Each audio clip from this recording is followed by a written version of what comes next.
اور ناپاک کو پاک ٹھہرایا۔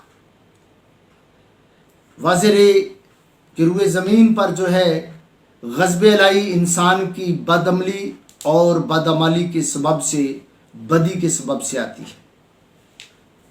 میرے عزیزو، خداوند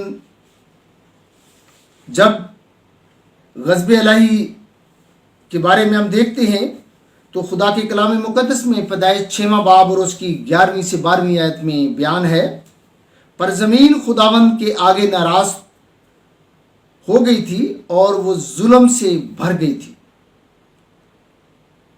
اور ہر انسان نے اپنا طریقہ بگاڑ لیا تھا، ہر بشر نے اپنا طریقہ بگاڑ لیا تھا۔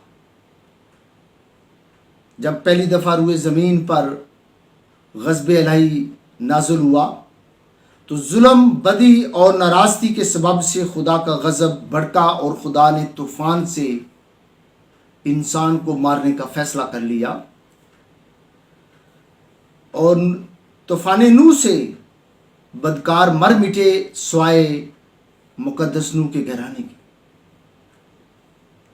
دوسری بار روئے زمین پر جب خدا کا غضب نازل ہوا، خدا کے کلام میں بیان ہے کہ پھر خداوند نے فرمایا، چونکہ سدوم اور عمورہ کا شور جو ہے وہ بڑھ گیا ہے اور سدوم اور عمورہ نے نہایت جو ہے ان کا گناہ سنگین ہو گیا ہے، اور خدا نے ان کو جو ہے تباہ و برباد کرنے کا فیصلہ کر لیا، اور خدا نے آسمان سے آگ اور گندک نازل فرما کر انہیں خاکسار کر دیا۔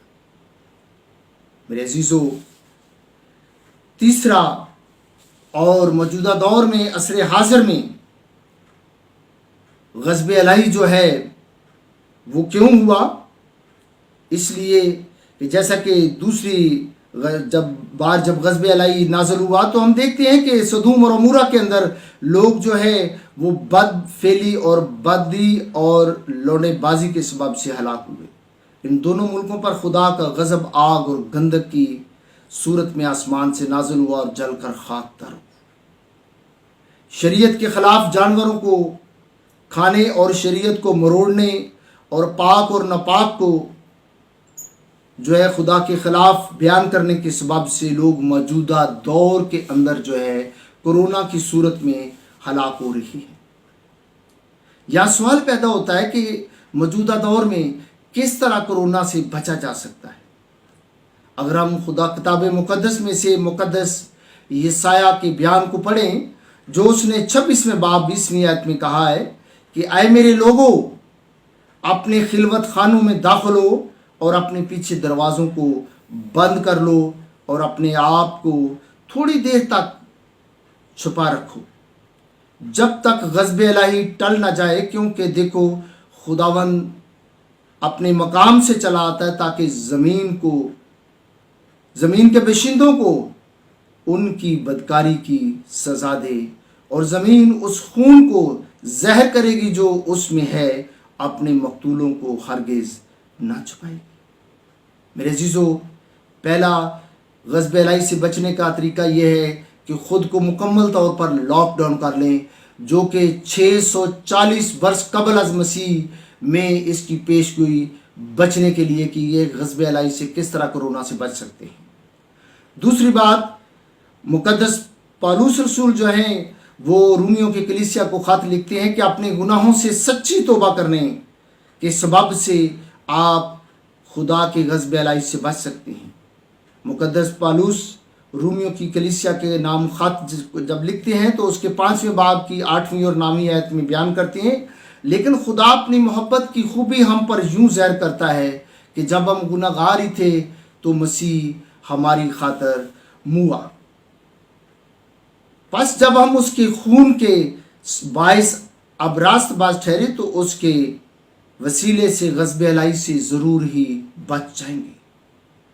میں آپ کے سامنے چیلنج رکھنا چاہتا ہوں، آپ کورونا کی وبا یعنی غضب الہی سے کیسے بچ سکتے ہیں؟ نمبر 1، خود کو مکمل طور پر لاک ڈاؤن کر کے، جیسا کہ خدا نے 640 برس قبل از مسیح بیان کیا ہے۔ دوسری بات، اپنے گناہوں سے سچی توبہ کر کے آپ اپنے آپ کو اس غضب الہی سے بچا سکتے ہیں۔ میری آپ سے التجا ہے کہ خود کو بھی محفوظ رکھیں اور دوسروں کو بھی محفوظ رکھیں۔ گھر سے باہر نکلتے ہوئے ماسک کا استعمال ضرور کریں، اور تاکہ آپ خود محفوظ رہیں اور دوسروں کو بھی محفوظ رکھ سکیں۔ آئے ہم دعا کریں۔ قادر مطلق خدا، تیرا شکر کرتے ہیں تیرے کلام کے لیے جو ہمارے قدموں کے لیے چراغ اور ہماری راہ کے لیے روشنی ہے۔ جو آج کلام کا بیج بویا گیا ہے، اس پر نسل آدم کو عمل کرنے کی توفیق عطا فرما۔